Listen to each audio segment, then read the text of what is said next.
Good morning. I see a number of people logging in right now, so we'll give a minute or two, and then we'll dive right in.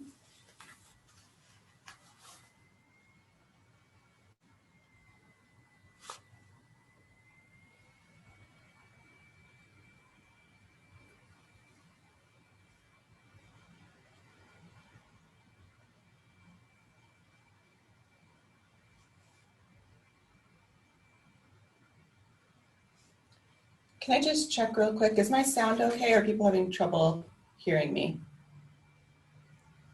Okay. I got at least one notification that they were having trouble hearing. I want to make sure it's not my end. Sound's working. Thank you, chat people. Great. Okay. Of course, the first thing that happened, I logged in early, and the first thing that happened is my microphone stopped working. So if all else fails, I'll be on the phone if it wants to go out on me again. Okay, great.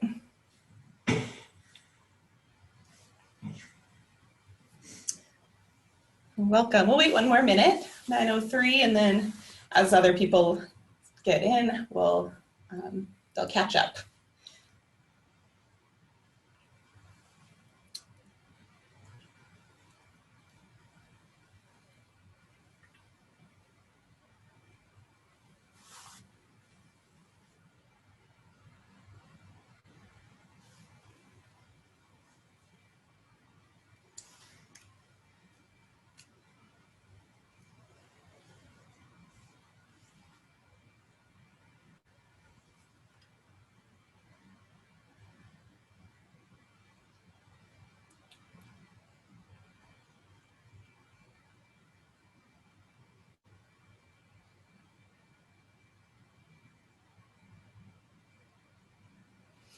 Okay, for the sake of time, I'm going to go ahead and get started. I hear that you all can hear me, so hopefully that's still the case. The first thing I'll say is make sure you know that this session is recorded. And so the presentations are recording right now, and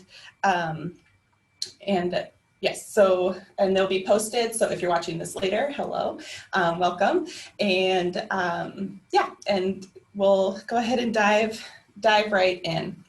So welcome to our 26th Annual Child Care and Education Researchers Roundtable. Thank you for being here and trying out this new virtual roundtable format. I'd like to say that this is our first virtual roundtable.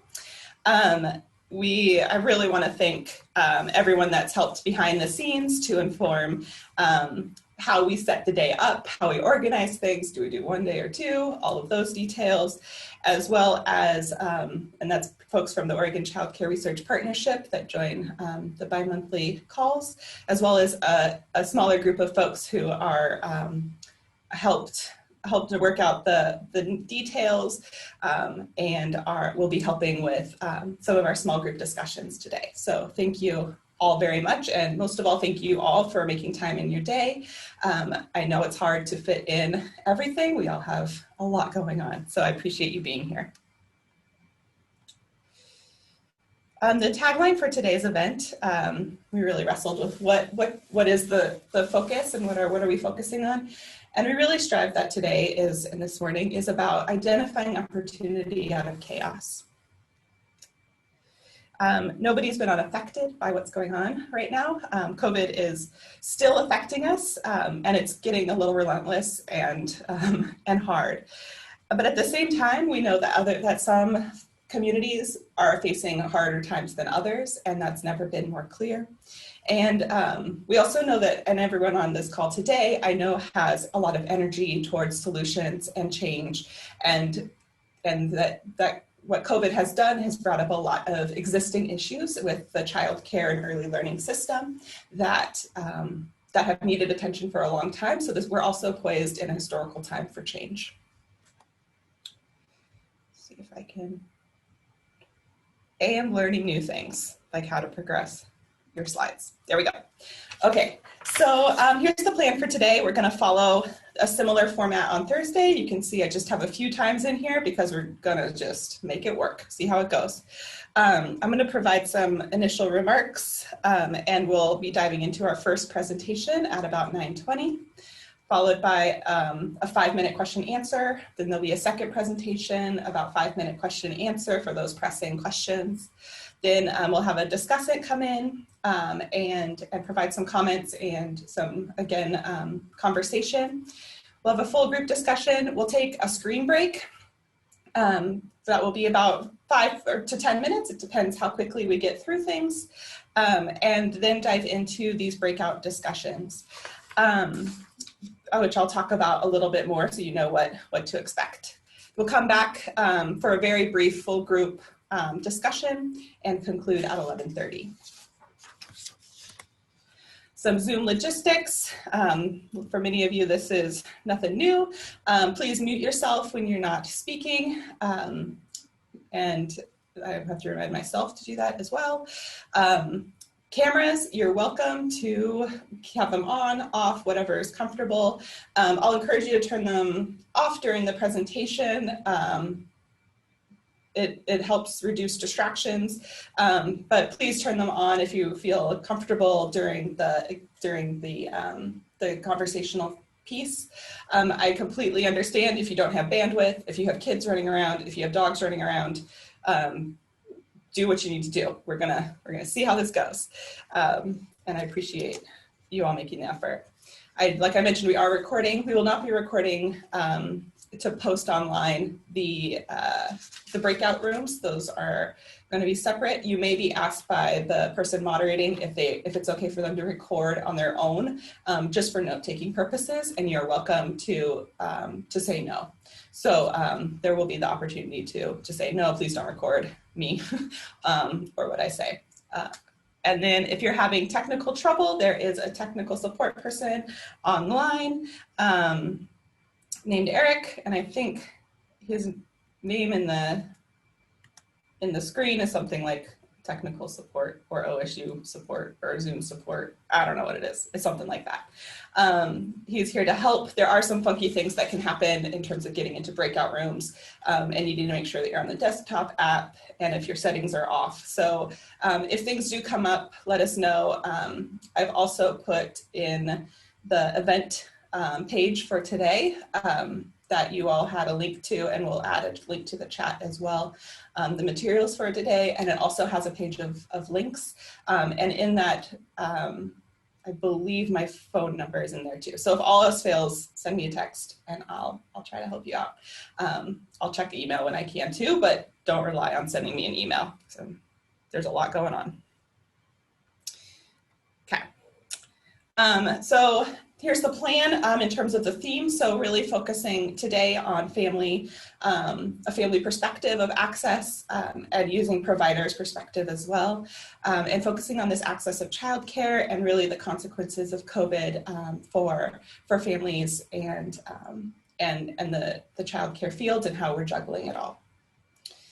Day 2, we're going to focus, so on Thursday, we'll focus on using professional development to serve diverse needs of and priorities of children and providers, and we'll have some folks that are working in the field also speaking to their experience.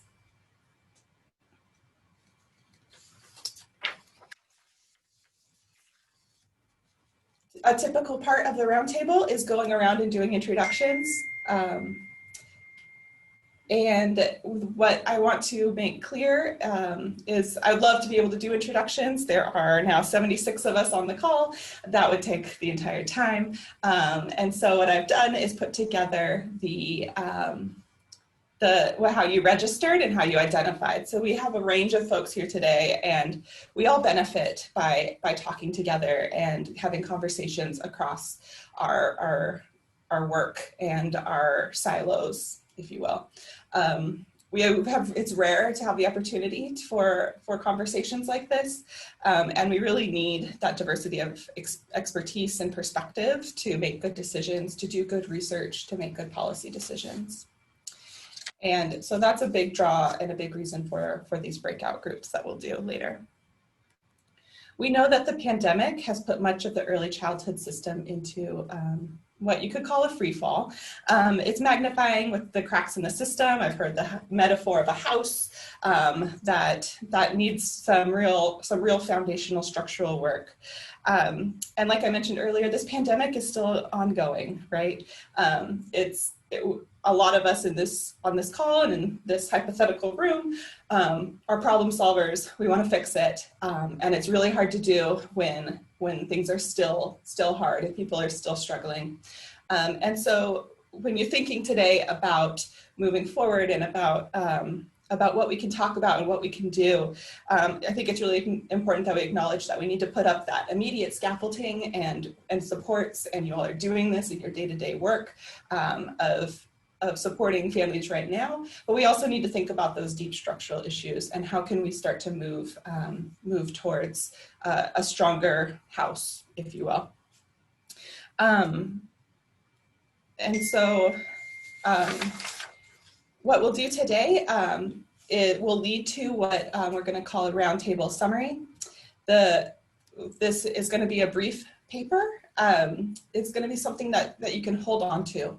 We're going to, in this paper, include highlights of the presentations, identify, and I would say this is a critical piece, these key themes from the breakout discussions, which are going to be things around what else do we need to know, what do we know, what's useful to you in your work and where you stand, and making some recommendations for policy and research. The audience will include all of you and policymakers, early learners, practitioners, and if you're interested in this and are interested in helping with dissemination, there's been a lot of discussion around can we put something together that's really brief, a couple sentences for legislators, for local decision makers, for county commissioners, those sort of things. So please reach out if that's of interest.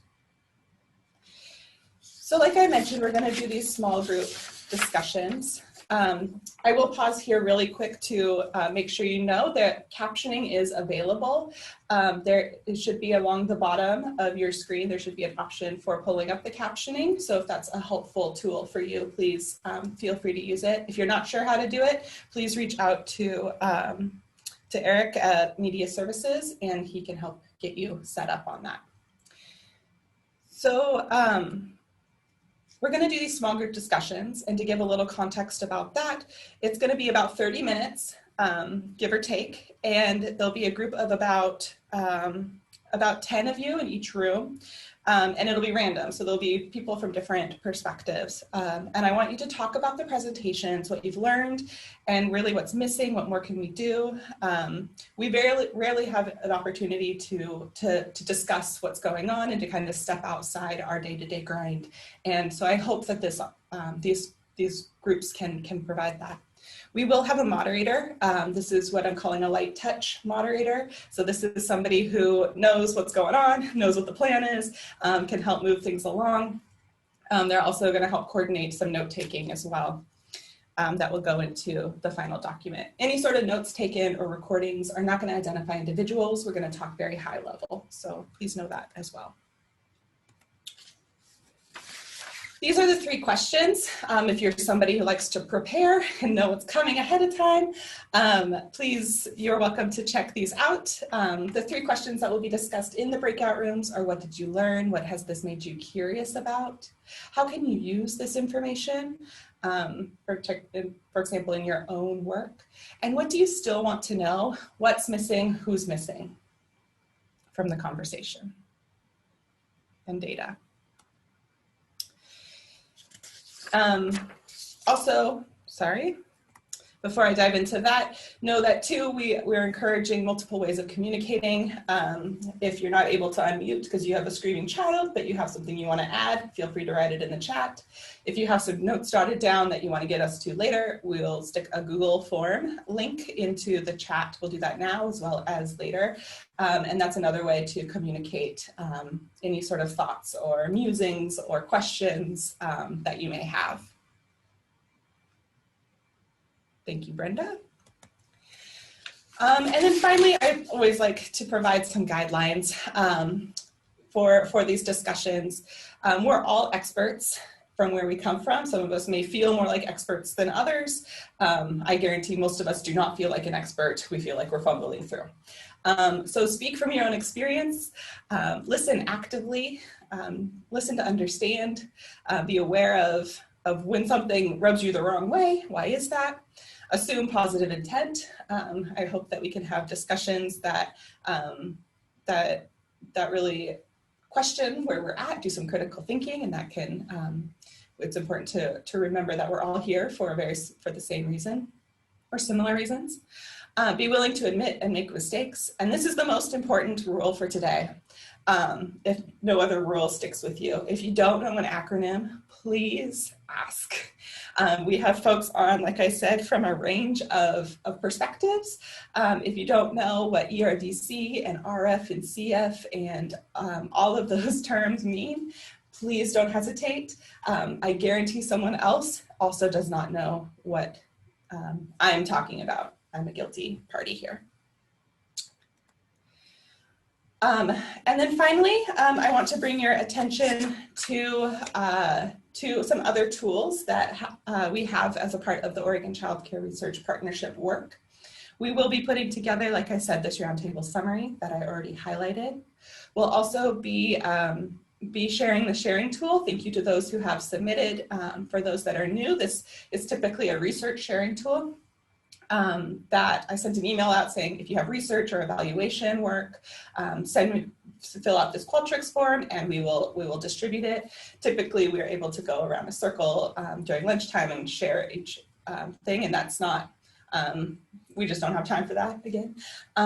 But we got a few submissions, and so please, we'll also add that to the chat, and you'll see I'll send an email out too. If you are like, ooh, that's me, I have evaluation or research that would be good to share with the group, please feel free to do that after today's event, and we'll pull it all together for Thursday.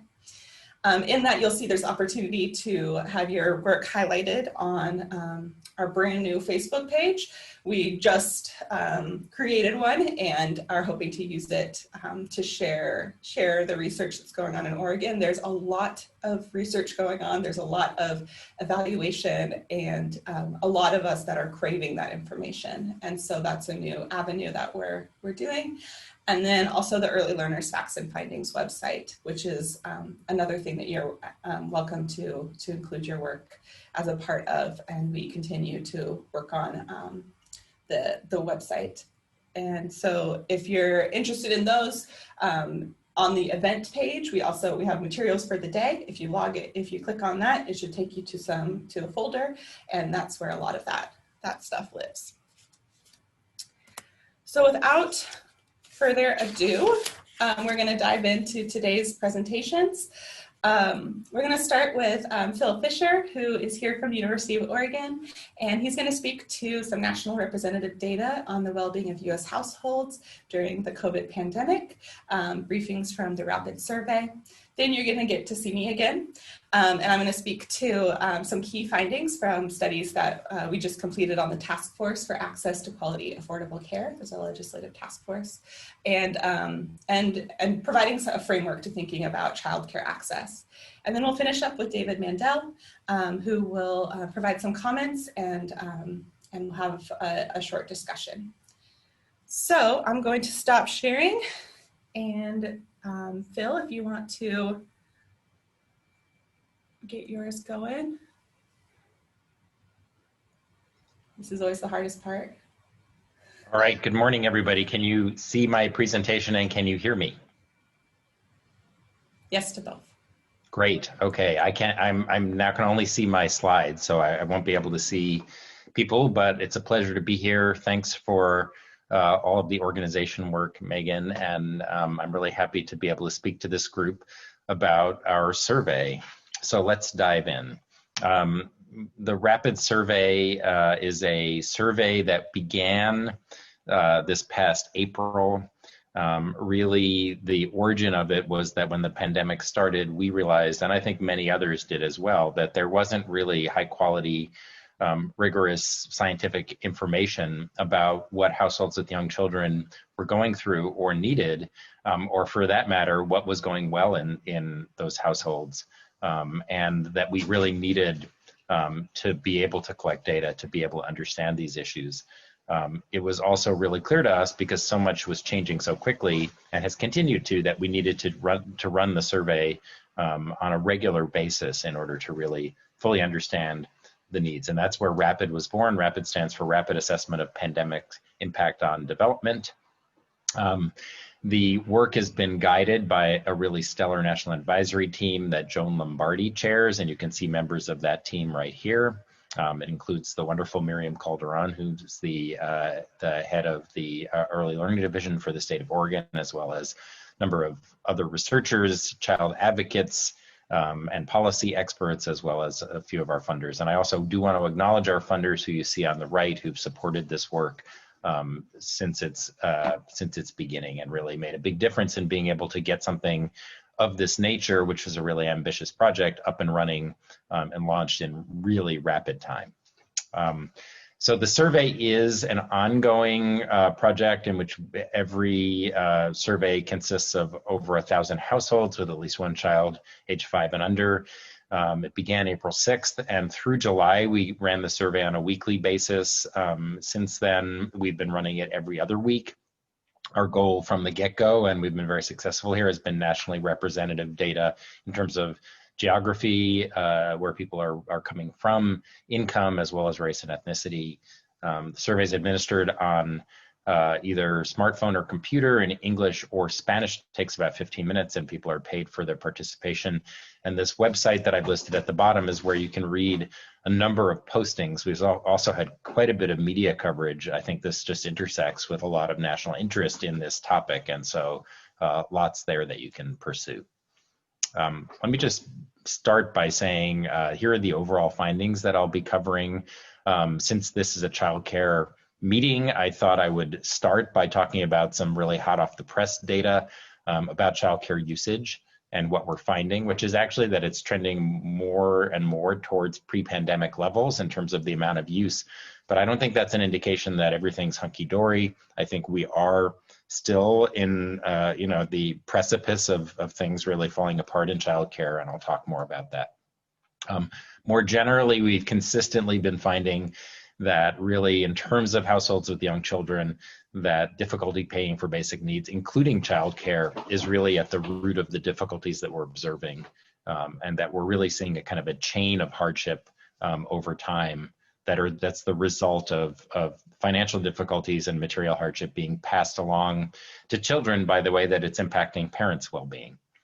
We're also clearly seeing a lot of intersectionality in terms of inequality gaps in early childhood based on race and income and ethnicity in many areas that we're observing in terms of family well-being. And I'll just conclude by making some remarks about why all of these findings are so critical for us to understand and address and really disseminate our knowledge as researchers and as practitioners who are concerned about well-being in early childhood based on much of our research and the work of others on healthy brain development and why the early years are so important. So let's talk about the trends that we're seeing in childcare use and perceptions of safety and key issues that we're identifying. So first of all, this is, again, this is not published yet. We're working on a posting on this for the Medium website. But what we see is that across the weeks that we've been running the survey, that initially after the onset of the pandemic, that rates of usage being reported in our nationally representative sample dropped precipitously from about 50%, slightly over 50%, to much lower. So we're really cut in half. But that there's been a pretty linear trend across time in how much usage there's been, with the exception of week 13, which we're still trying to figure out. That's actually was the first week of July, but we're not exactly sure what that anomaly is, other than just sort of some random noise in the data. When we look at the usage split by income groups, we have sufficient sample size to be able to do subgroup analyses. You can see greater usage among higher income households that was present before the pandemic, 60%, and that those numbers again dropped off precipitously but have moved upwards. Lower usage rates under 50% for lower income households. And by the way, these definitions are lower income we define as 150% or greater below the federal poverty guidelines based on 2019 income levels. And higher income is 150% or greater above federal poverty guidelines for family size. So you can see the trends are consistent, less usage in lower income households. Having said that, even though the usage rates have continued to kind of move in the direction of what they were beforehand, it's not because everything's great and people are feeling comfortable. In fact, when we asked people about how comfortable they felt returning, you can see that if 1 and 2 are sort of people expressing either huge amounts of concern or a fair amount of concern, and that we have close to 60% of our households saying that they don't feel particularly good about returning to childcare. And if we look here at the reasons, you can see that the primary reason that people are not able to return to childcare is due to concerns about safety. There are some people who are saying that they're not going to use childcare because they don't need it anymore. We assume that that's because one or more family members have left, at least temporarily, the workforce, and this is an issue that may be something we want to discuss in some breakout groups. That gender equity issues are clearly at play here in terms of more women dropping out of the workforce to care for young children in the absence of childcare. But anyway, clearly the take home here is that in spite of people using it, that it's not a sense that it's all well and good, but rather that it's probably out of sheer need. The other thing that we've been able to do, and I'll just spend a moment on this, is that we ask open-ended questions as part of the survey, and we've been using an approach called structural topic modeling, which is essentially a way to analyze text data quantitatively. And what we've been able to do as a result of this is extract themes. When the question that we asked here is, what are the biggest challenges that you're facing that are the result of the pandemic? And we selected all responses that include terms like childcare, babysitter, and related kinds of things, and looked at how the responses tended to cluster together. When we do these kinds of analyses, the topics that we pull out, and here you can see a list of many of them, we can then look at how specific topics relate to things like adult well-being or emotional distress. And here you can see that there are a number of topics, but that there are some ones that are particularly high. The y-axis is on a scale of 1 to 100 in terms of how much they're associated with adults reporting emotional distress. And what you see here, topic 9 and topic 6, I'll just pull out and show you. Topic 9 is on the top left, and it really has to do with when people report childcare and who are having a lot of emotional distress, it's really because they're having difficulty paying for childcare. The topic 6 on the bottom is the second sort of highest emotional distress item related to childcare, and it really has to do with isolation, either adult or family isolation or child isolation in terms of missing childcare. So I think those are some noteworthy themes, and we're going to continue to look at these particular kinds of analyses and publish on this, not only about how childcare might or childcare themes might be associated with difficulties in well-being, but also might be associated with increases in well-being. And we can do that for both adults and children, since we have data on both adult and child well-being in our survey. Okay. So I'm going to move on to the next topic, which is really this idea that there's a chain reaction of hardship that we've observed. When we started our survey, we found very quickly that a large portion of caregivers were reporting increases in difficulties from the start of the pandemic. So this is from way back in April, our first survey. You can see that immediately after the pandemic, 68% reported an increase in stress, 48% reported a decrease in family income, 34% reported delaying seeking health care. I want to note that that number in terms of well child visits has remained stable across time. So about a third of our sample is not participating in well child visits, which is obviously concern for early screening and detection of developmental delays, as well as identification of maltreatment and other things. The issues that are driving the difficulties that we're seeing, as I mentioned, really have to do with material hardship. But I think one thing that's noteworthy is that difficulties are not equally spread across our entire sample. In fact, what we see, and you can see this here, is that lower income households have struggled more. So this is, again, relatively early on in our survey, and the green line shows that for lower income households, levels of distress were actually increasing over the initial weeks of the survey relative to middle and upper income households that were actually showing a decrease in these kinds of challenges with mental health difficulties in children during those first few weeks of the survey. Similarly, adult emotional distress, same thing, lower income households increasing in these kinds of difficulties across time, whereas middle and upper really kind of leveled off, adjusted to life under the pandemic, and we're showing kind of even a decrease in emotional distress. One of the things that's particularly noteworthy in this early finding is that the thing that was driving lower income adults' levels of distress more than anything, it wasn't fears of getting sick, it wasn't unemployment, it was specifically lack of food for children that was driving that. And I think that was sort of our first inkling that material hardship was an issue in our sample. We've continued to find this across time. We see that the more financial difficulties that people have, and you can see this sort of stepwise levels of financial difficulties, that the greater the emotional distress being reported by both parents and in terms of parents on behalf of their children are. And we see this unfolding across time, and I think this is particularly important. So this is a longitudinal relationship that we're finding where in a given week, if an adult reports financial or material hardship, that's predictive in subsequent weeks of higher levels of caregiver distress, and that is actually mediating the relationship between financial and material hardship and child distress. So essentially, if you want to know what's proving the most challenging thing for children, the mechanism is really that it's caregivers being upset because of their own difficulties covering basic needs for their family.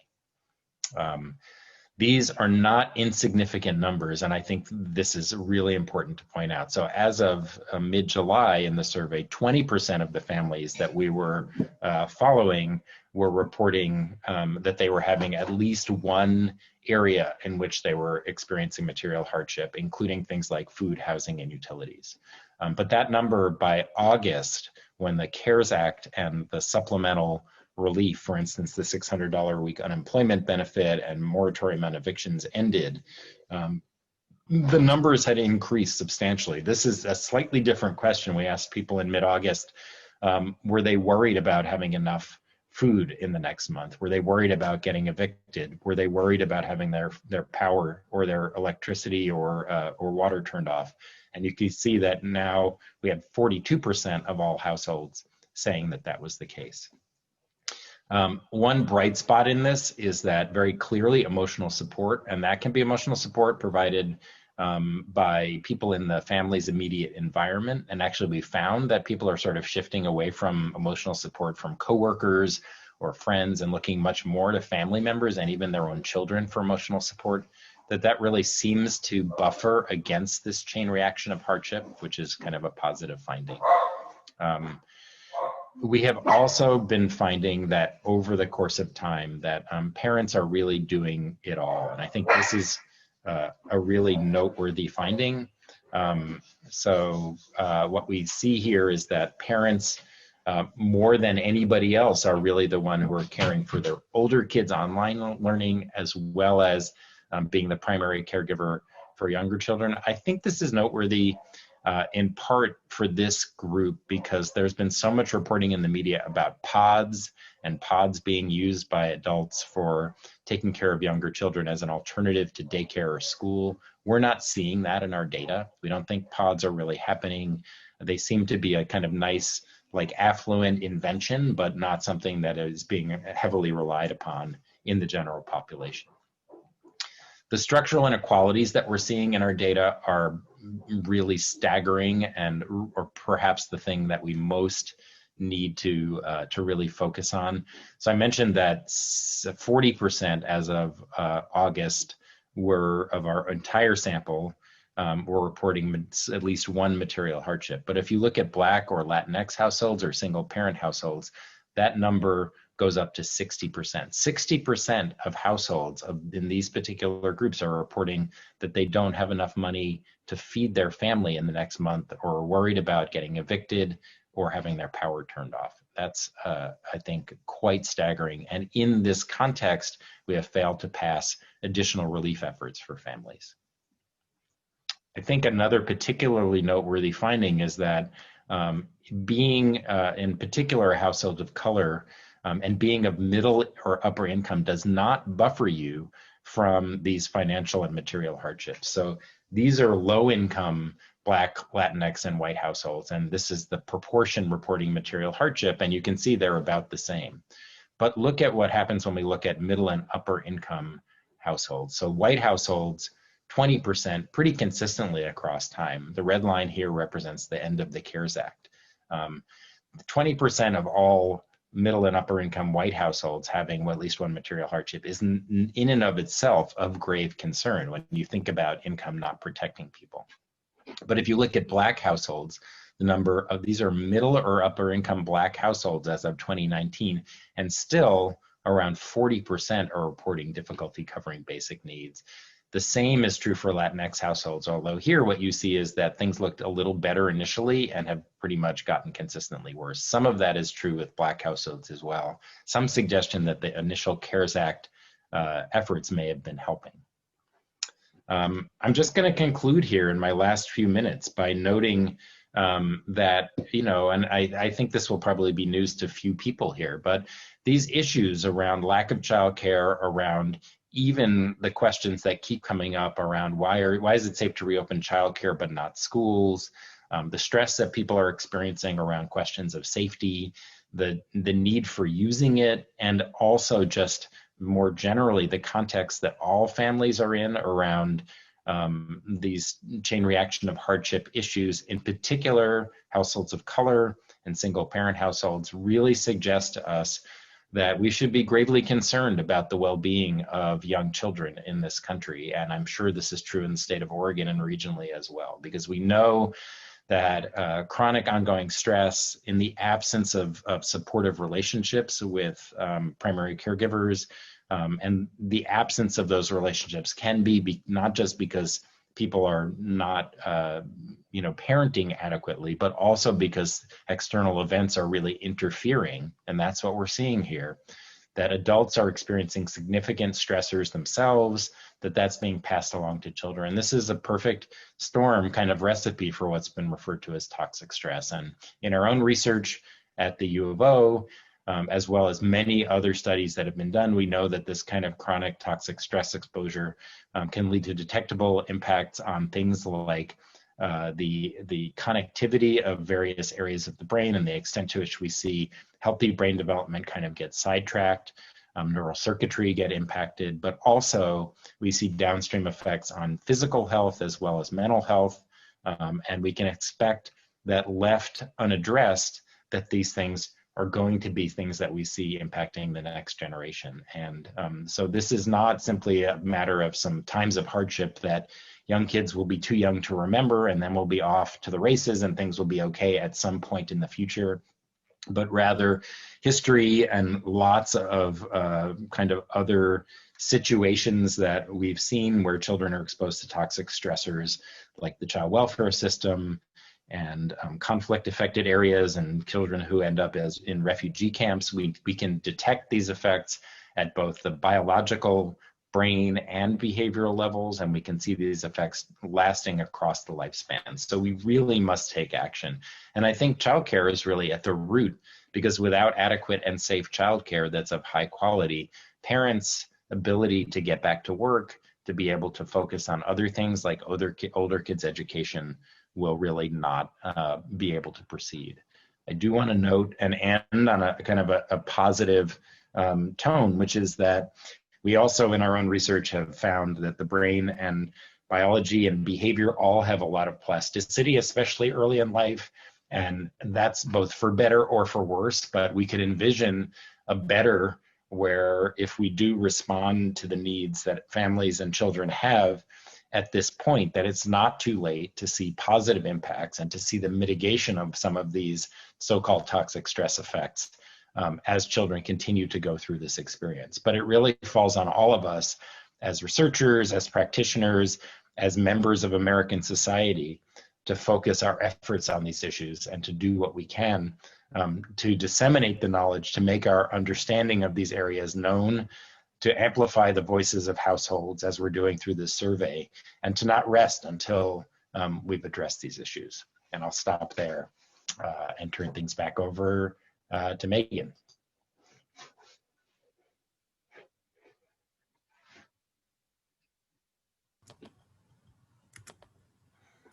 Great, thank you so much, Phil. This is wonderful, helpful information, and very timely and important that it's an ongoing process. We do have a question about logistics. There is links to if you're having any trouble getting to the slides Phil I shared, I hope it's okay. I think it is a slightly different version in PDF form for folks to be able to review through the early learn or through the event page for today. Yeah, Megan, that doesn't include any of the childcare data that I presented today. So if people are interested, I'll just send you an updated version and they can contact you or get it off of the event page. Perfect, thank you. Yeah, I thought I saw some new stuff in there. Great. And then we can do, if there's any pressing questions, yeah, I think people are very interested in this information. I think it's going to be really useful. A few minutes for any sort of specific or pressing question. I'll pause for a moment.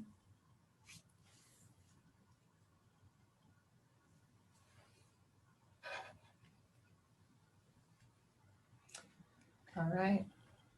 I just had one thought. Please. The survey was given in Spanish and English that the numbers would likely be even higher for speakers of languages other than English and Spanish because of the lack of even more disconnection and lack of supports in languages other than English and Spanish. I mean, it's not accounted for, but I would think that those families are even in a more stressful situation, would be my hypothesis. I think it's a legit hypothesis. I wish that we had data on it so that we could actually speak to it, but I think the extent to which we're seeing this intersectionality that, being, that if you have income issues, if you're a household of color, that those things seem to be sort of additive. And then, as you get to groups that are undocumented or other language speakers and therefore potentially more isolated, that you might see the difficulties go up. It's certainly a plausible hypothesis. And we are continuing to plan for future survey data collection. And so I think one of the questions is, can we develop both the bandwidth and the funding to be able to more broadly survey, to oversample in certain subgroups, which is really our intention and desire. And it's just a question of both continuing to run the survey and collect and analyze the data and get the information out there and then to add to it. But it's a great comment. I appreciate it. Thanks for your attention and advocacy. Okay, so let's switch gears. I have to get my slides up here, and then we'll have opportunity for more questions. So if you have something brewing, hold on to it. Give me just a second. Slides, share. Got a dual monitor situation. Okay, does everyone see a lot of orange? Hopefully. No, screen sharing is paused. New share. I can see it. How about now? Yeah, we can see your slide. It's just that you're, yeah, there. There we go. Thank you, everybody. I really appreciate the support. Okay, got it. Wonderful. Okay. So I'm excited to not only be an organizer, but also a presenter today. And I hope that this information that Phil provided, as well as what I provide, provides a nice framework for thinking about access and our current challenges, as well as our long-term challenges. We recently, and we being folks at the Oregon Child Care Research Partnership and OSU, Oregon State University team, recently completed 2 studies that resulted in 3 reports for the Task Force on Access to Quality, Affordable Childcare. This task force has a charge of taking a close look at what's going on in the child care system and early learning, as well as school-age care system, and coming up with recommendations. There we go. I have to acknowledge that I'm one person of a team of folks who have made these studies possible, and these are the OSU co-authors and colleagues. Also, big thanks to the folks at ODHS and ELD and the partners throughout the state.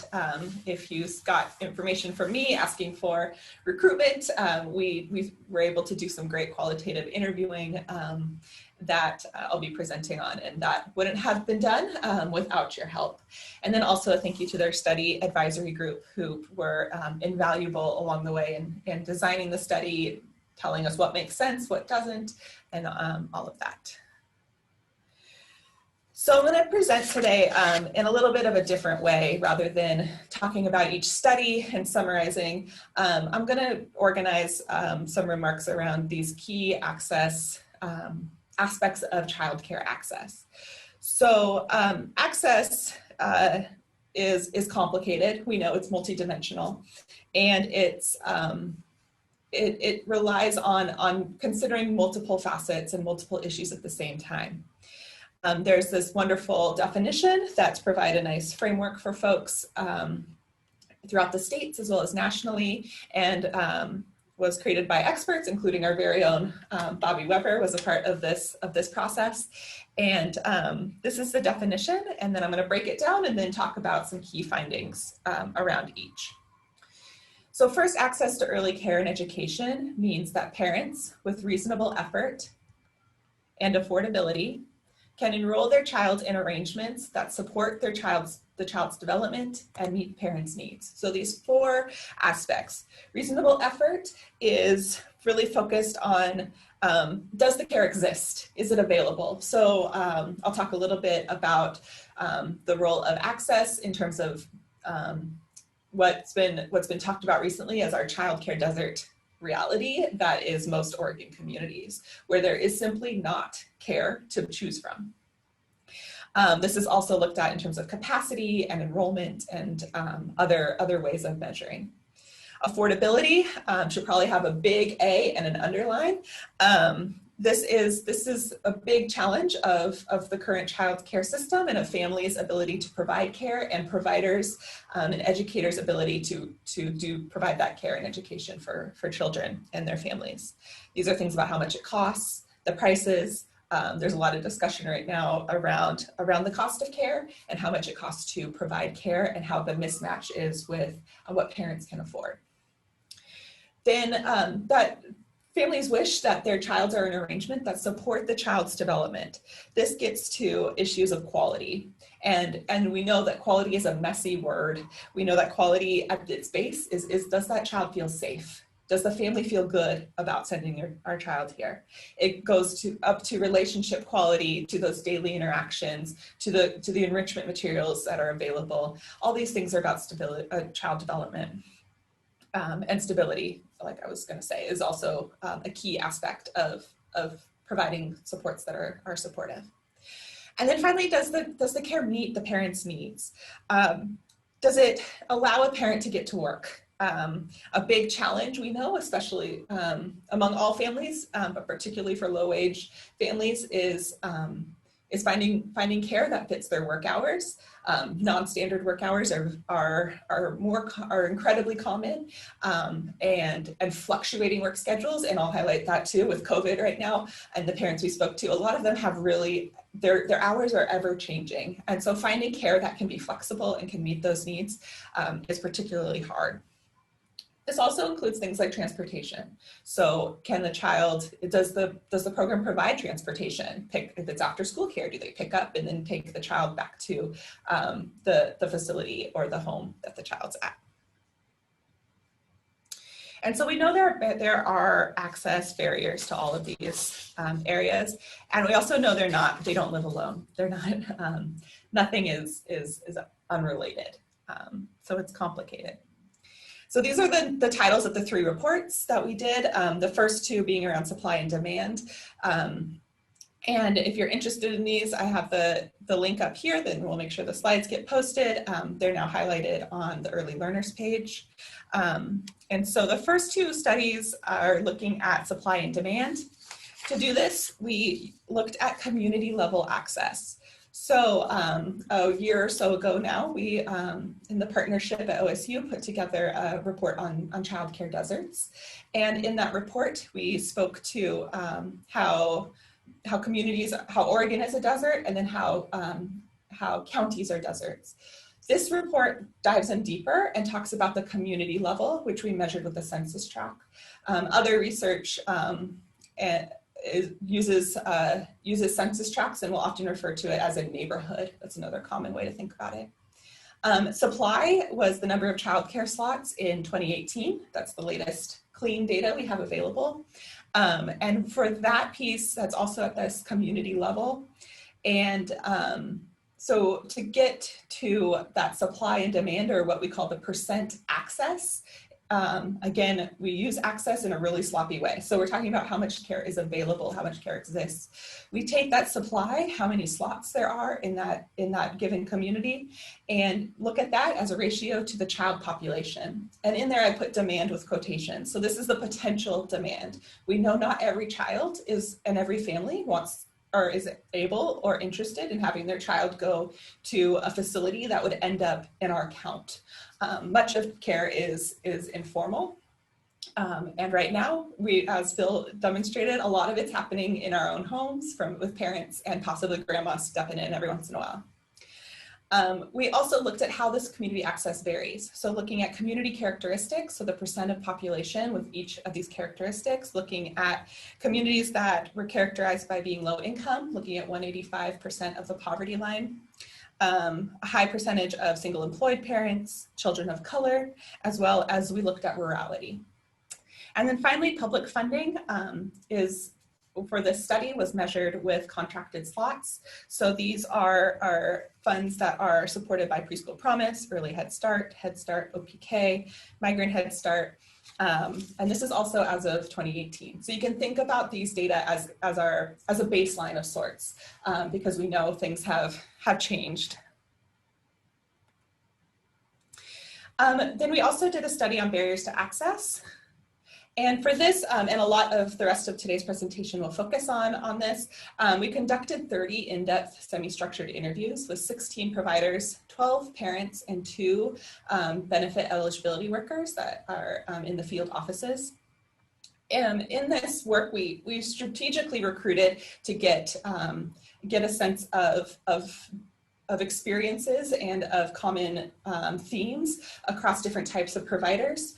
So really focusing to make sure we have a good number of home-based providers, centers, registered families, small and large home-based. Also parents with different ERDC experiences, and across Oregon regions. This was important from the beginning, and you'll see in some of our quotes, and if you check out the report, we have a lot of representation, well, not a lot, we have representation from Eastern Oregon as well as other rural communities, coastal communities, getting beyond the valley, the Willamette Valley, excuse me. Okay, so now I'm going to switch and dive in to these 4 dimensions of access. So as I mentioned, reasonable effort are things like is the care available? And these are some of the indicators that are often used.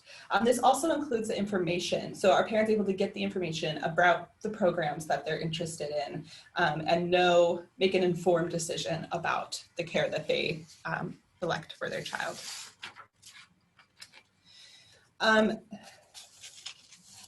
What we see when we look at the community level is that 3 out of every 4 communities are childcare deserts. If you think about a childcare desert being, there's less than 1 slot for every 3 children. And communities really vary widely in how much supply exists. And when we look at how communities vary in terms of their characteristics, or low-income community compared to a community with fewer low-income families, we see that rural communities tend to have less supply and less access for children than urban, and lower income families or lower income communities with children from low income households also tend to have less in their nearby vicinity available. And we also know that that's of 2018, right? So things have continued to change. We know that there's a lot of challenge, and things continue to ebb and flow as we all navigate this messy reality that we're in. Through the interviews, these interviews were done in the summer. It's an important context. They happened in the summer months. And so at that point, there's a lot of concern about what's going to happen in the fall, and a lot of awareness of that the availability of care has declined. One Eastern Oregon parent or home-based provider explained that the way she saw it was that the conditions went from a Sahara desert to quicksand. That's the only analogy I can think of, because it was bad and now it's much worse. Parents in the interviews we did also talked about struggling to get information they needed to find the childcare. They were often overwhelmed by getting a list from the DHS office or otherwise and that came from the 211. And many of them found themselves using other avenues to identify the provider that they were going to be able to use, and it took a lot of time and effort. One provider remarked that parents rarely tell her that they got my name off the 211 listing. She states, "They'll tell me that they found me on a search on Google, and I've rarely been told that they found me on a listing." And this was a common remark, is that the information that was out there is hard to use. There was acknowledgement, and I think it's very important to say, I know many of you are here from CCR&Rs, that there was acknowledgement and appreciation for the efforts going on to update those vacancy rates all the time. There's 2 providers at least that talked about the appreciation that they know that how much work is going into that. But we also know the conditions and the vacancies and who has space and who doesn't can change by the day, by the hour.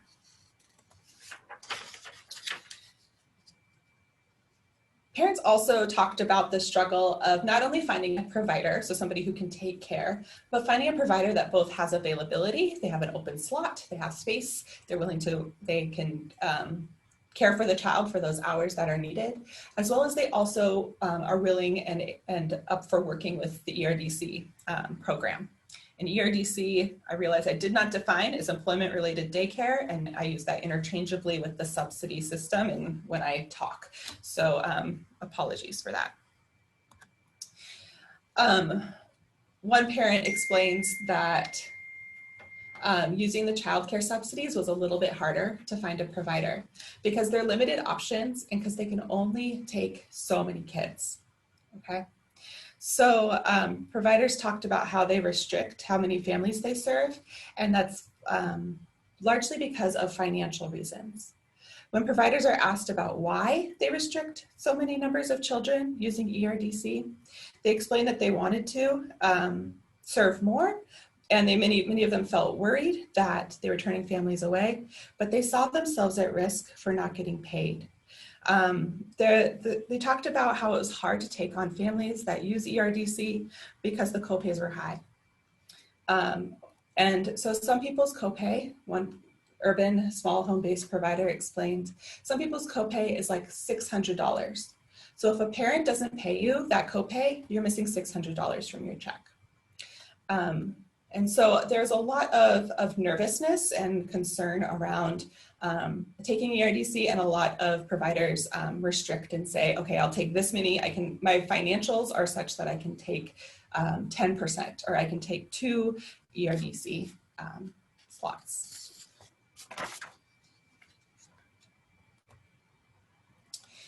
We then go into issues of affordability.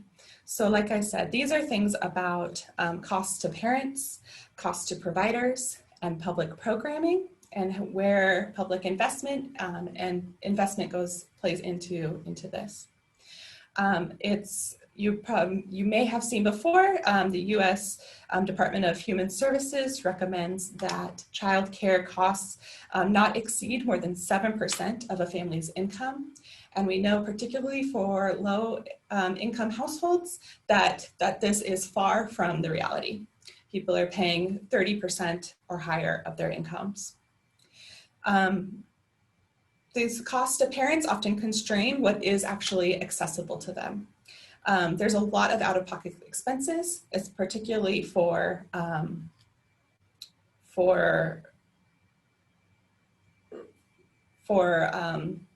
using for low-income families using the subsidy program.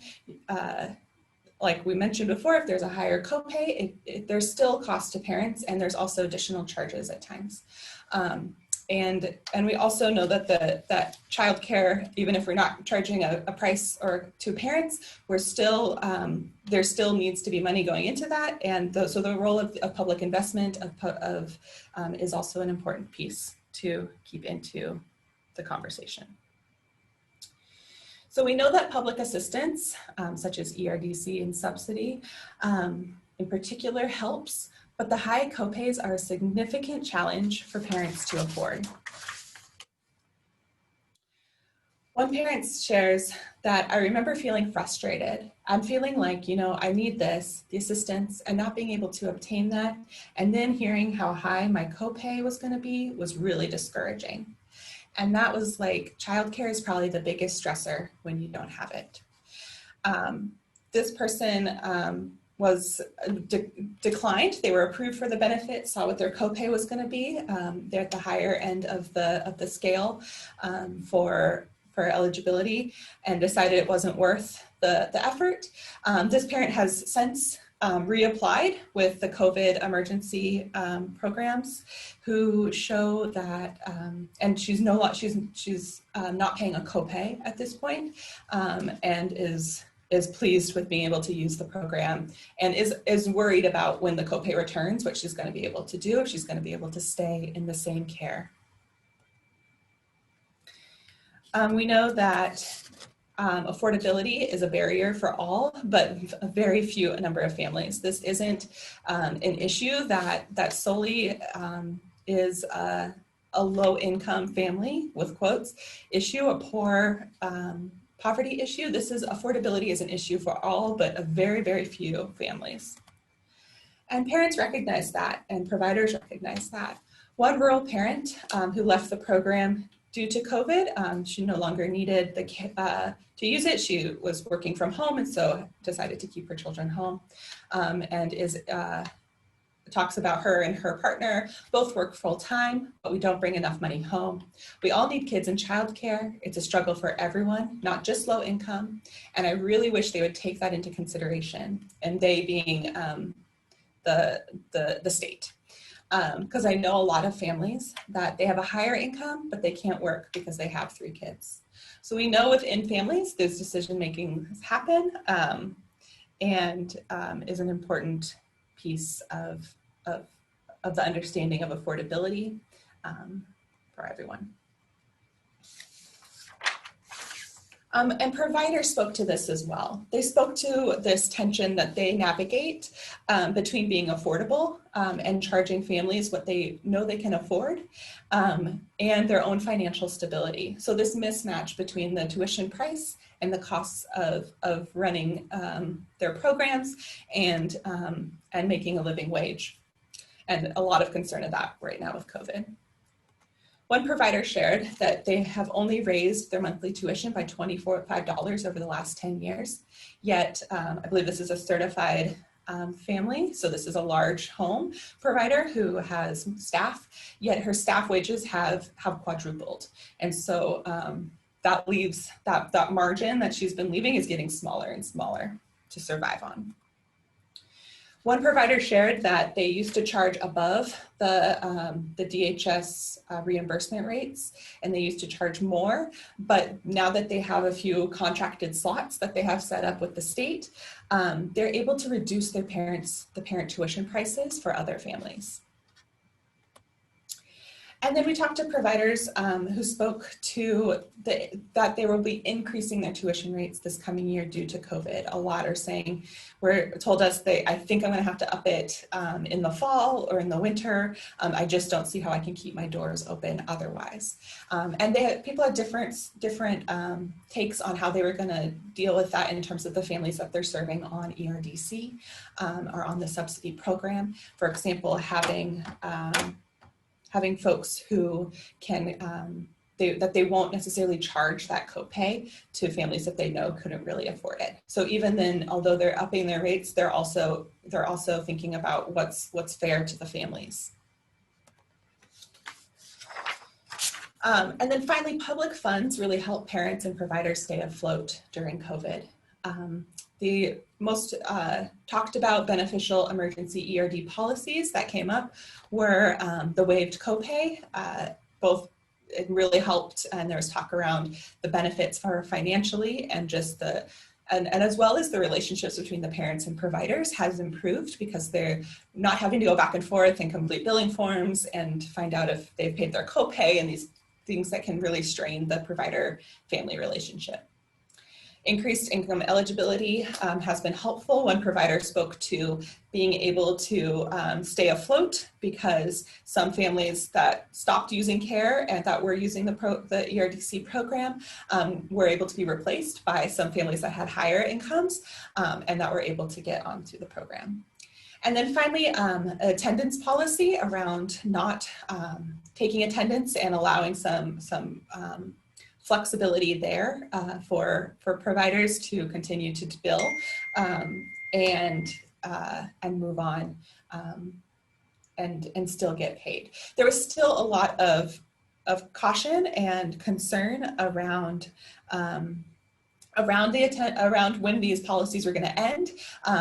They were talking about this really feeling month to month. And if you think back to the summer, that was very much the case of, we don't really know. And as we were going through the study, even we found that the interviewers would say, oh, I just learned this, that the waived copays are extended to this point. And so there was a lot of discussion around how do we keep these going. And a lot of people want to keep a lot of these policies in place. That was very clear after the program, or after this all ends. I have two more and running a little short on time. I always want to say more than I can.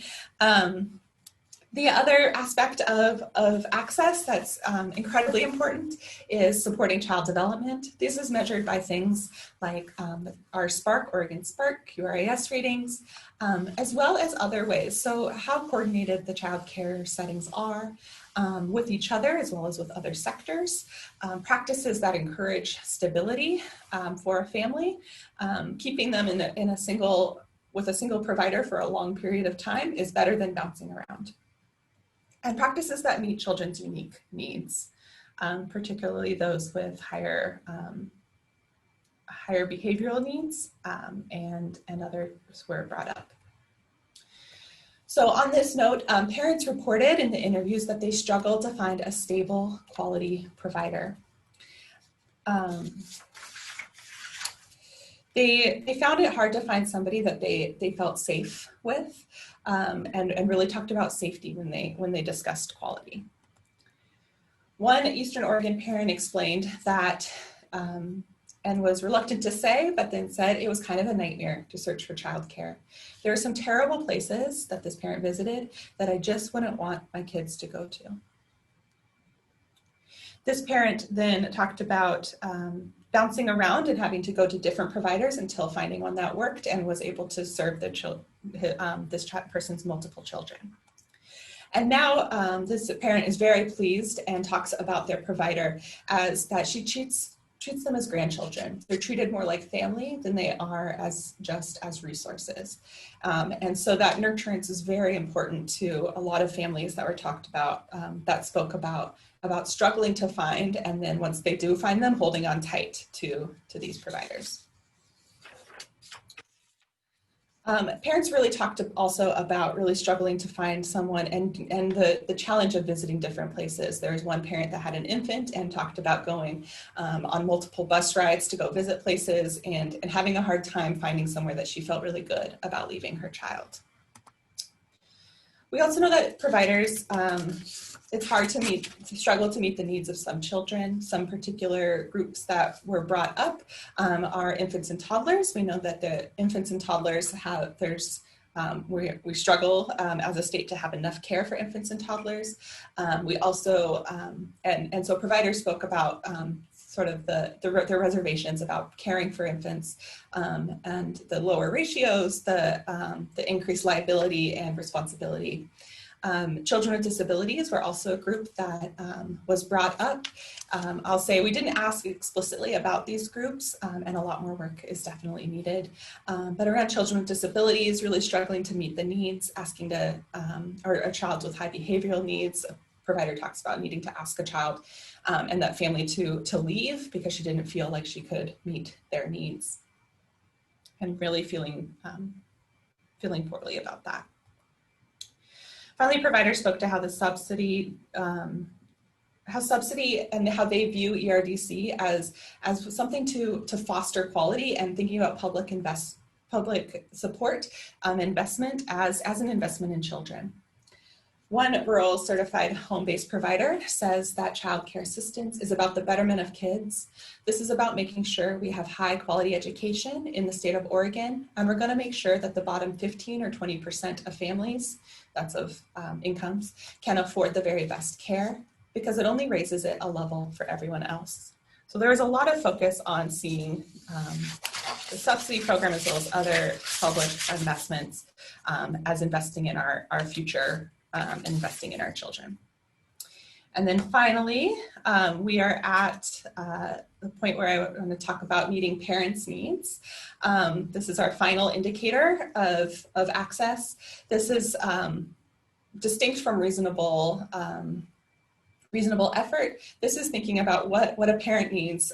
So a lot of about the type of program that they prefer to have their child in, whether it's a center, a home, the availability of transportation, and a big one that deserves a lot more look is programs' hours of operation.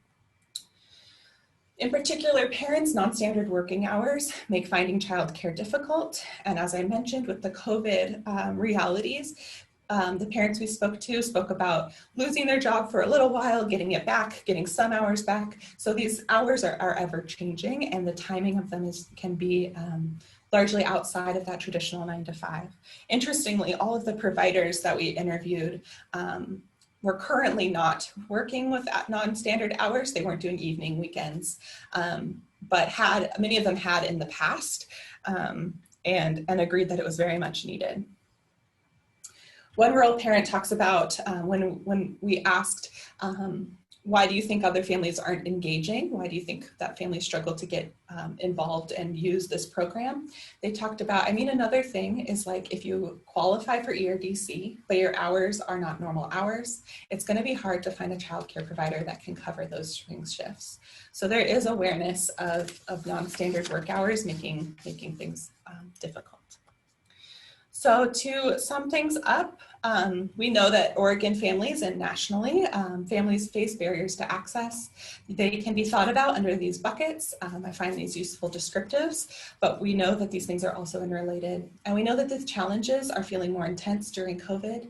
And these policies that ease financial burden that are in place right now with the emergencies are helping, but there's also a lot of challenge.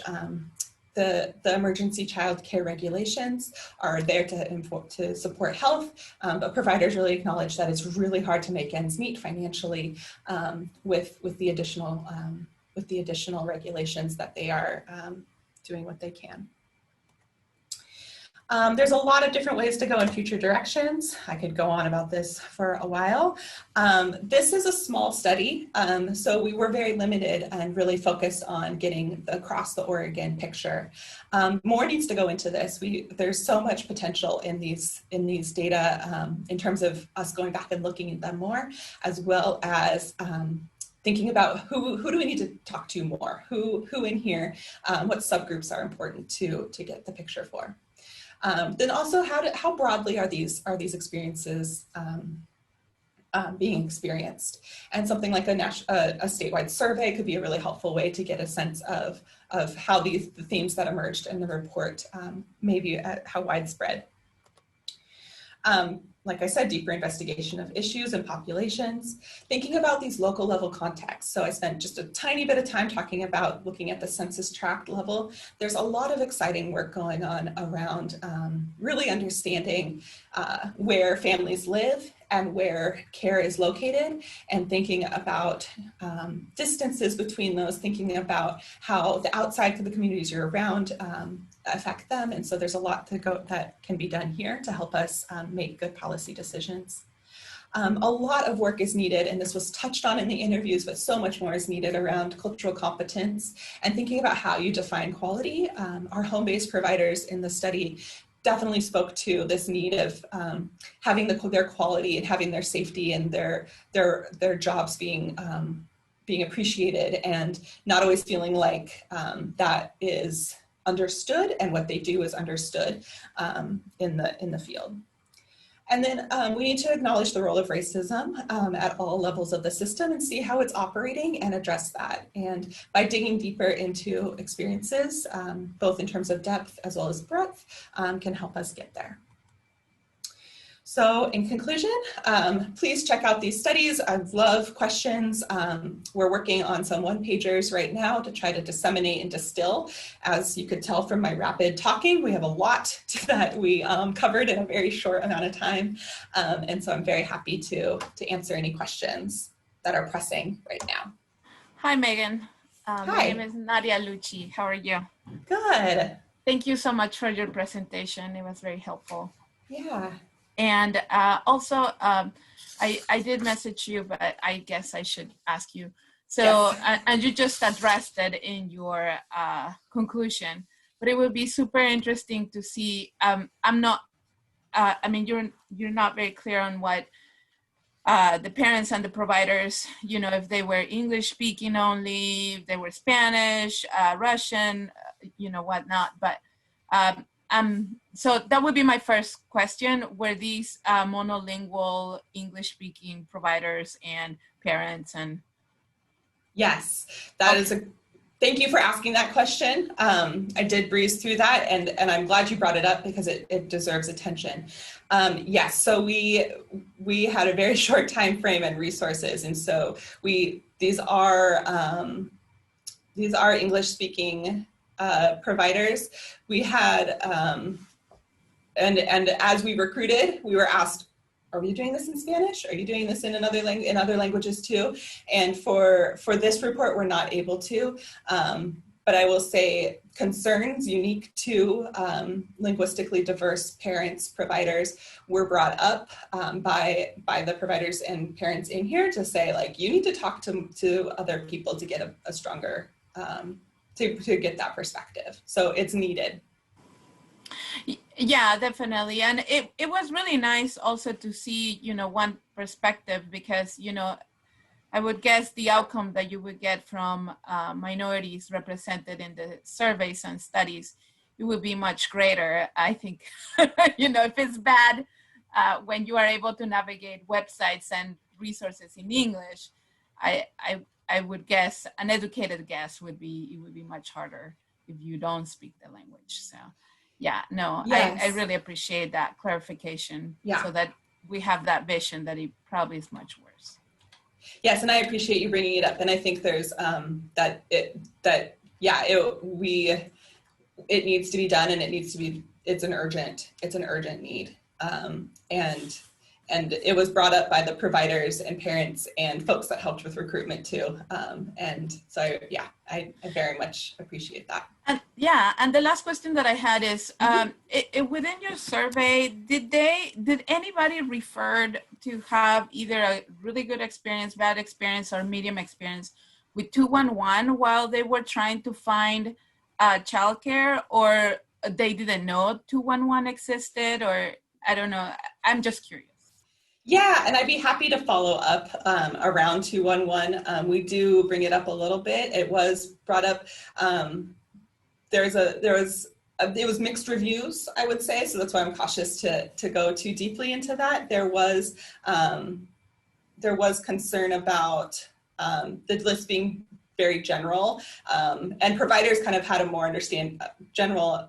deeper understanding of why it's so hard to have current data about vacancies and about those kind of things, that those things are changing. So there were some critiques, and some providers, when we asked, how do people find you?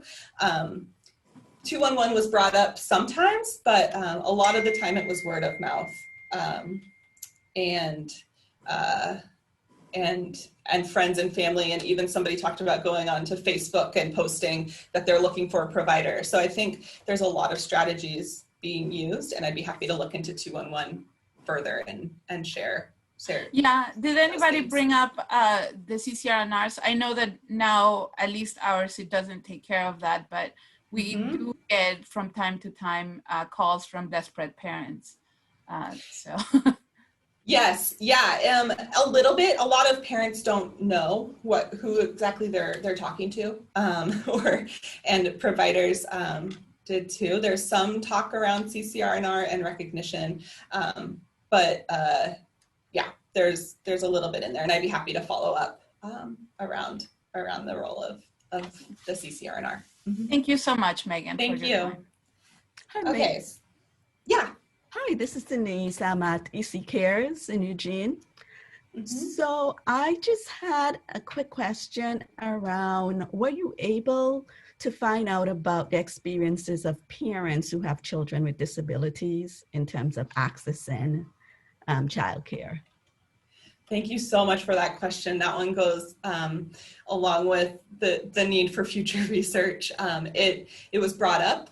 We did not target children with disabilities providers, but it definitely emerged as an important step, an important piece that needs to be acknowledged. There was discussion around the special needs rate and providers being very appreciative of it, but also recognizing that it doesn't feel like enough to really provide the services and the quality support that they need for their children. So there was some mention of it by a few folks, but it's another area for future research. All right, thank you so much. Thank you. Okay, so we're going to switch gears. I'm happy to field other questions, and you're always welcome to send me an email. We're going to switch gears to David now, and I think we'll go ahead and go for until about 10:35, 10:40, so that you have a sense of time, unless everyone needs a potty break sooner. Okay, let me see if I can stop my share and open up to the larger group too. Yeah, and I think the plan was I was going to make a few opening comments, but also try to engage both in conversation with both Megan and Phil. And I have to say, these presentations are so rich.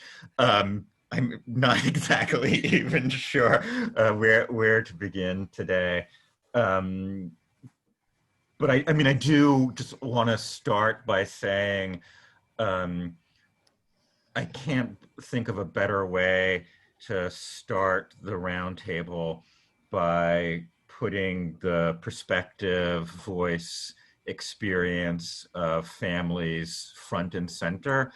And, I think that's what makes both of these two presentations so powerful. It's always, both of these presentations remind us, just how diverse and powerful are the experience of families, how those experiences sort of intersect, connect with race and culture and class, And then, also from the perspective of a policymaker, policies only work if they work for families. And the only way to know that is actually to hear from and listen to families. So I think that's really powerful. I think what also both these presentations also remind me, is not only is that family experience so important, but also how research, both in qualitative and quantitative research, can be such a really important and powerful tool in helping us understand and navigate what families are experiencing. So just in general, sort of just appreciate that reminder.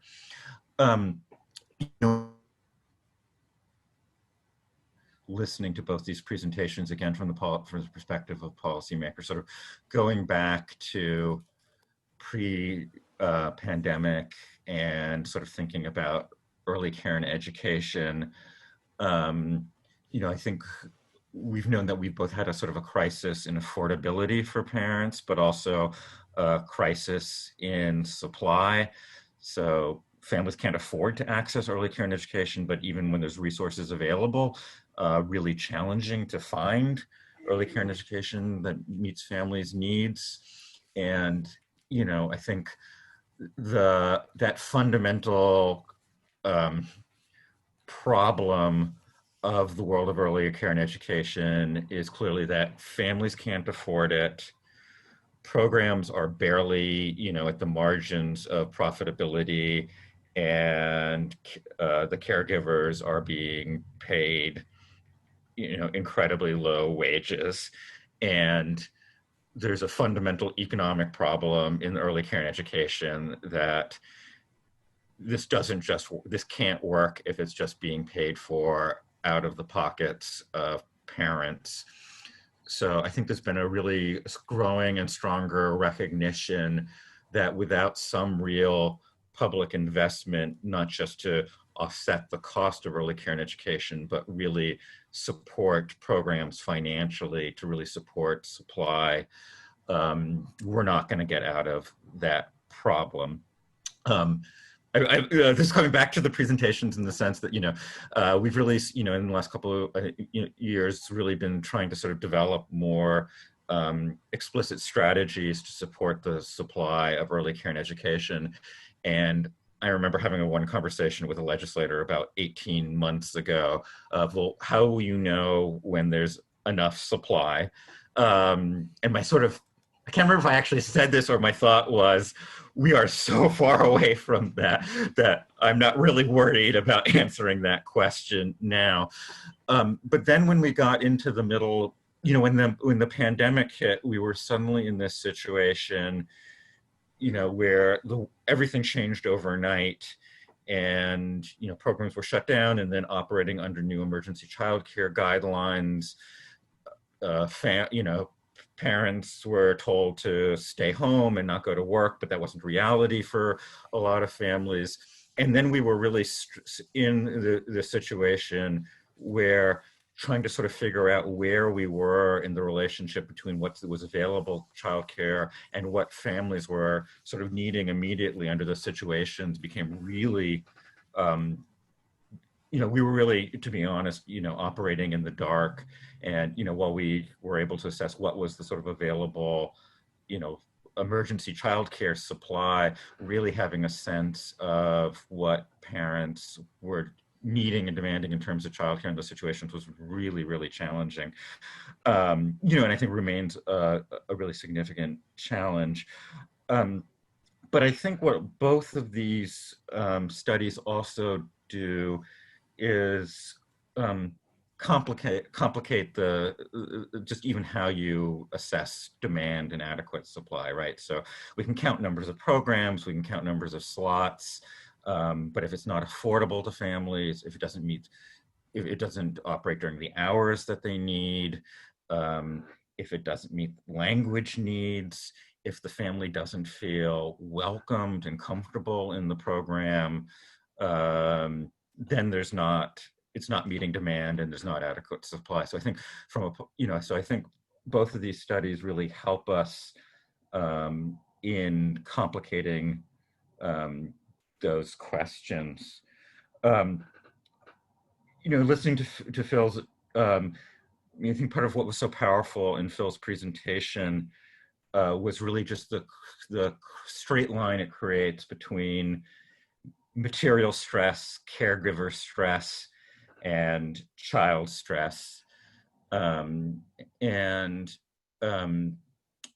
I think it also just really powerfully highlighted how the pandemic has just magnified and worsened existing inequities and inequalities associated with race and income in a really powerful way. It also sort of brought up, though, the way some of the sources of resilience and the way of which social networks also really play a role in supporting families through some of these difficult situations.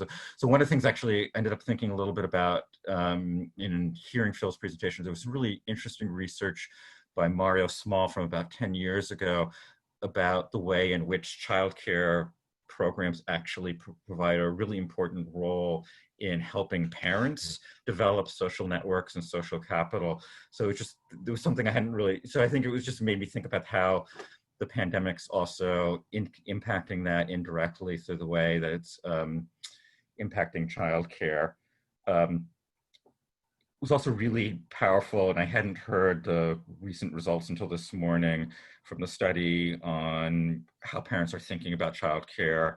But just the ongoing, that parents are returning to childcare, but having that ongoing concerns about safety was also really quite powerful. And it just reminded me, when we were working on the guidelines under COVID-19 and did a survey of parents, there was just one quote from a parent in one of those surveys that I just couldn't get out of my head. I mean, there was just a parent who wrote, I'm scared to put my child back in childcare.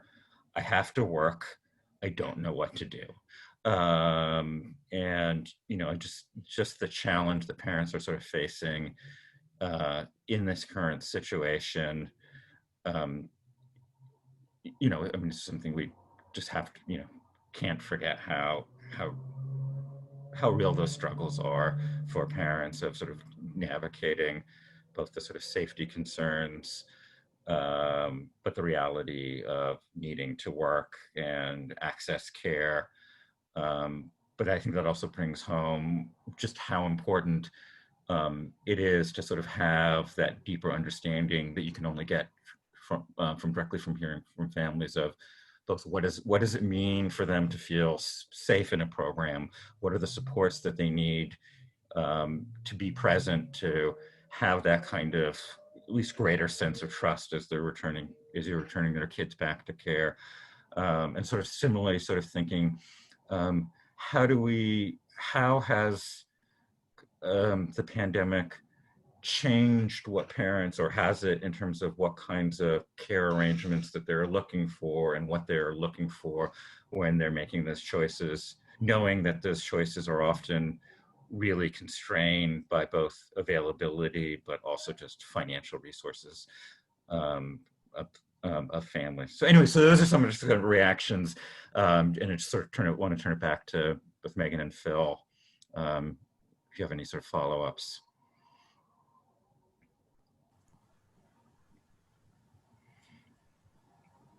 I can share one piece around the resilience in terms of the role that providers are playing in supporting families right now, as well as the role that the CCR and ours are playing in supporting the providers who are supporting the families, was really stood out in the interviews.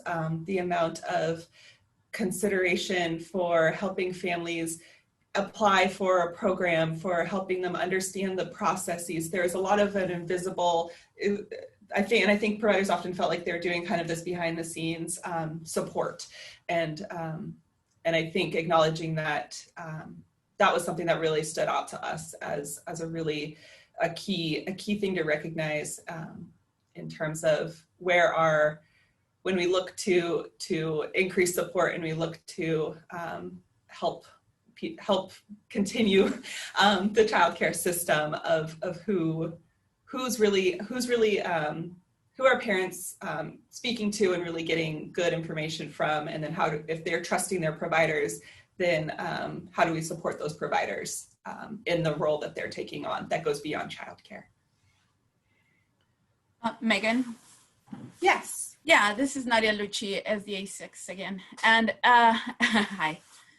So, just to add to that, sometimes it's really challenging for CCRNRs to, I'm speaking for experience as a bilingual person trying to help, either non-speaking providers or even English-speaking providers. But, one of the biggest challenges that sometimes add to the stress for providers and therefore to parents and kids is the huge lack of bilingual trainings that we have. Sometimes as CCR staff, we're given this training in English, and we are expected to perform it in Spanish or Russian, or but we're not given the tools, or we're giving the training but not the script in the language. So that means while you're teaching, you have to translate at the same time. So the quality of the product definitely, is lower. I would, to say it easier. And I think that adds to the stress as well, because if we have good trainings for the CCRNRs, therefore the providers are well trained, the ones that, don't speak English, and therefore they feel more confident going through this, navigating this. Parents have all the information as well, and children, therefore, they benefit from all that, so it's really worrisome when, I think sometimes we have to start with that, making it equitable somewhere. We have to start somewhere so that the steps that are below or that are coming after, they're equitable as well. Great. Yeah, that's very helpful to hear. And yes, I mean, there's definitely this need for support across multiple levels, and recognition of how challenging it is to translate. There's a lot of translation and making things fit for a family. And I don't just mean translation in terms of the language. So thank you for sharing that. That's very helpful to hear. And I think we're also already hearing the sort of strong connections between today's focus and the focus for the next section of the roundtable. Yes, definitely doing some foreshadowing for Thursday. Stick around.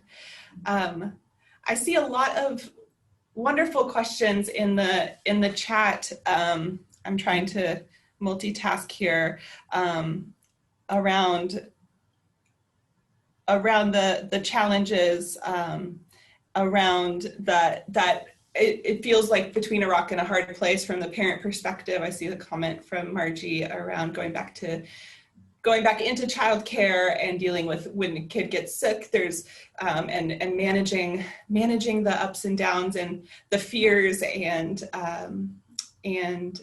other issues, and also a recognition from Shannon Vanda Hay around the role of safety in childcare, and how safety has continued to be a concern. Before COVID, that was very much people have been concerned around safety and health, and so I appreciate those comments, and I'll definitely take a closer look. Can I just add one thing on safety? I think what's also important to call out here is, not only is this something that we're hearing from families, when we were also surveying providers during the pandemic, that was also a front and center concern from providers themselves, right? I think that was the number one concern about reopening, was also safety for themselves, for their staff, but also the children and families in their program.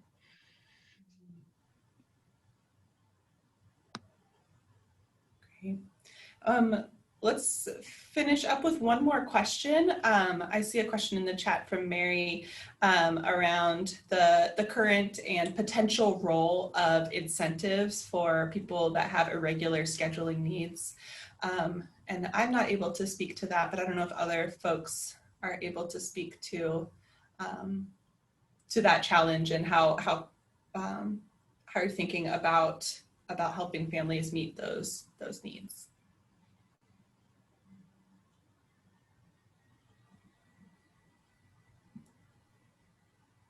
And I'm wondering if there's any of our colleagues from ODHS online, because I know there was, was something that there was some work to sort of piloting, within employment-related daycare. So I don't know if there's anything anyone from ODHS wanted to add on that.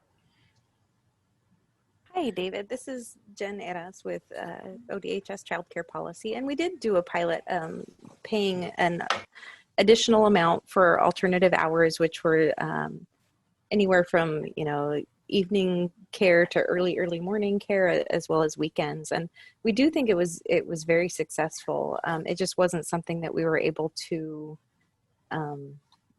maintain funding wise for long term. So and there's still a lot of work to do to gather information about the types of schedules that our families are currently working in. That's something that our current system doesn't have the capability of tracking metrics as far as what their work schedules are.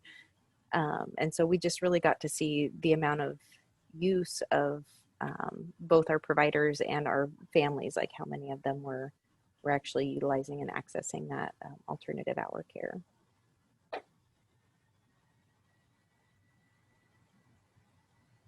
Great. Thank you, Jen. Yeah, it's a big need. There was one provider that we spoke to that participated in that incentive program and appraised it very highly and felt, and not only shared that it helped financially, but that it felt like it was a recognition of the work that the provider is doing, that they were going above and beyond. And so, yeah, it again was well received, at least by the single person. I have a question for Jen.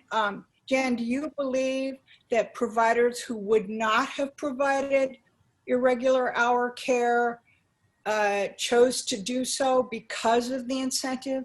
Do you think you actually increased the availability? Without having, oh, sorry, go ahead, Bobby. That's all. Just without having that baseline of knowing how many of our providers were already doing that type of care, we didn't really have a way of being able to tell if we were just helping the families that were already on the program and that were already participating in that, or if we were actually doing anything to increase the supply. And a lot of our providers are family, friend, and neighbor care, and so they're not in the NACRAWare databases as far as the hours that they're providing or anything along those lines.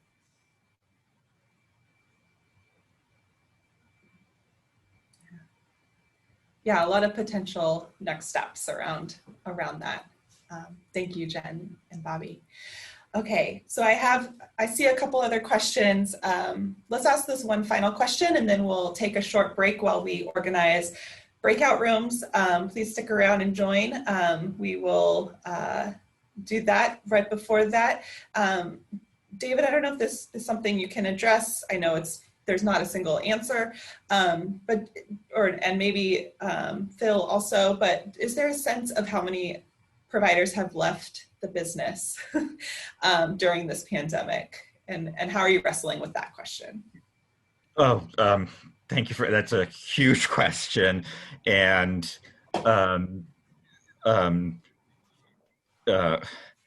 something we are really wrestling with, and would love to get input on. I think there's sort of two parts of that question. One is, I don't know if we're still so in the middle of, so I think what we clearly know is the financial impact, the stress of already programs that were operating at the financial margin has been so huge that it has been really challenging for programs to stay open. We were able to, through some of the federal resources, to direct some resources to help programs with the financial strains, but the resources were, we know are not at the scale that is needed to address that. At this point, I would say that we don't have a great sense of who is planning to reopen, over the long time, who is planning to stay shut. I also don't know if we're, when are we able to say that we're sort of more in a more sort of permanent state to a sort of assess, I think has also just been one of the, I know my assumptions in March about, when we were going to sort of be in recovery mode were so completely off base in terms of timing. So I think that's, the other challenge is to sort of know when we're sort of in that place. But I do think that we are needing to sort of start to sort of look at that. And we sort of had initial conversation of like, at least how do we start mining licensing data to get a little bit more sense of what we're seeing in terms of those long patterns. Again, I think we're going to actually have to go back directly to providers and ask, I think is going to be also part of that. So I think it's the top question that I think we all have is sort of what's going to be the sort of long-term impact on supply, but also really not just at a top level, but really digging into, types of care and at the community levels. So I wish I both had a good answer to that and a good way of answering that. And we will also I definitely toss that to you because there's not a good answer is my understanding. David, can you take this one? Yeah, thank you. Yeah, I remember planning for this meeting and saying like, okay, so we'll be talking about recovery. And then like a few weeks ago, having this realization of like, no, we are still, we're in the depths of this right now. And so it's hard to get your bearings and hard to know because realities are changing and we don't know. So that's always fun, especially when you're a researcher and you like to know and define. Okay, so thank you all so much. We are now going to take a quick screen break. Please take some time. We're way off our schedule, which I expected, but I'm happy that there is a lot going on. If we didn't get to what you're writing in the chat in here, know that this is definitely wonderful information to have, and we are excited to see so much action going on there. What will happen if you haven't joined a breakout room before, don't worry. It's very simple. We'll take a 5-minute break. When you come back, you'll see an invitation to join a breakout room. A little pop-up will show up and you'll be able to join in, and I'll send a little message out to the moderators to let you know about timing, but we'll go ahead and take the 30 minutes. That will leave just a few minutes for coming back together and closing at the end. But I have to, I want you all, there's a lot of information thrown at you, and so I want to give you all time to digest and discuss. So on that, I am going to take a pause myself, and